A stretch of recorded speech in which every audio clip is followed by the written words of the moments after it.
રાજધાની દિલ્હીમાં મંગળવાર સવારથી થઈ રહેલા ભારે વરસાદને કારણે સામાન્ય જનજીવન અસ્તવ્યસ્ત થઈ ગયું છે.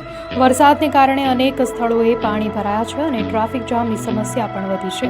દક્ષિણ દિલ્હીના કાલકાજી વિસ્તારમાં વરસાદને કારણે એક દર્દનાક દુર્ઘટના બની છે, જ્યાં એક મોટું ઝાડ રસ્તા પર પડી ગયું હતું.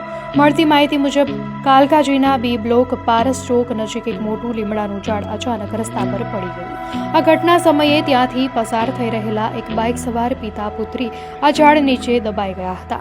અકસ્માતમાં 50 વર્ષીય સુધીર કુમારનું ઘટના સ્થળે જ મોત થયું હતું, જ્યારે તેમની પુત્રી પ્રિયા ગંભીર રીતે ઘાયલ થઈ છે અને તેને હોસ્પિટલમાં દાખલ કરવામાં આવી છે.